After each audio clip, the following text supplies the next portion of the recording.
नाशिकच्या त्र्यंबकेश्वर येथून निघालेल्या संतश्रेष्ठ निवृत्तीनाथ महाराजांच्या पालखीचे आज नाशिक शहरात मोठ्या उत्साहात स्वागत करण्यात आले।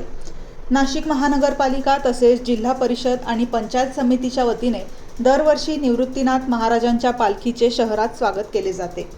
पालखी स्वागतावेळी नाशिकच्या महापौर, महापालिका आयुक्त, लोकप्रतिनिधी तसेच विविध मान्यवर मोठ्या संख्येने उपस्थित होते। नाशिक जिल्ह्यासह महाराष्ट्राच्या विविध भागातून आलेले हजारो वारकरी आणि दिंड्या या सोहळ्यात सहभागी झाल्या आहेत। आज या दिंडी सोहळ्याचा तिसरा दिवस असून नाशिक शहरातील दुसरा मुक्काम आहे। पालखी स्वागतावेळी नाशिकच्या महापौर हिमगौरी आडके यांनी पोलीस उपायुक्त मोनिका राऊत यांच्यासोबत फुगडी खेळत पालखीचे उत्साहात स्वागत केले। आपल्या आयोजित केला जातो, काय सांगाल?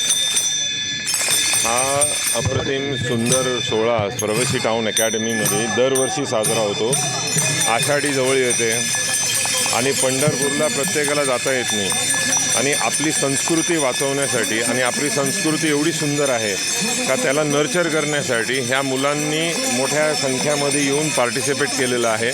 आणि मला असं वाटतं एकंदरीत का आषाढी एकादशी विठ्ठलाच्या चरणी आपण स्वतः तिकडे जाऊ शकत नाही सोलापूरला आणि विठ्ठलाकडे, तर मला असं वाटतं ह्या कार्यक्रमाच्या निमित्ताने एक दिंडी रिंगण तयार करून आपली श्रद्धा आणि आपले जे प्रेयर्स आहे तिथपर्यंत पोहोचले पाहिजे।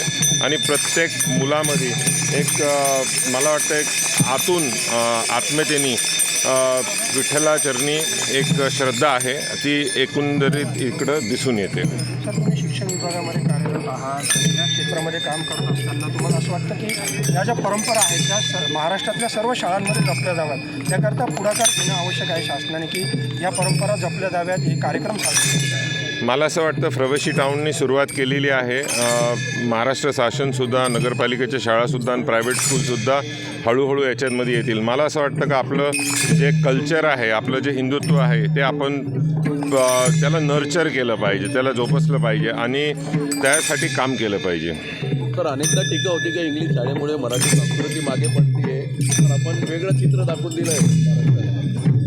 भाषा एक माध्यम आहे, महाराष्ट्राचं जे कल्चर आहे ते प्रत्येकाची जबाबदारी आहे त्याला सांभाळणं, त्याला नर्चर करणं आणि त्याची काळजी घेणं। कारण महाराष्ट्राची जी संस्कृती आहे मुळात अभिमानाची संस्कृती आहे, देशाची संस्कृती आहे।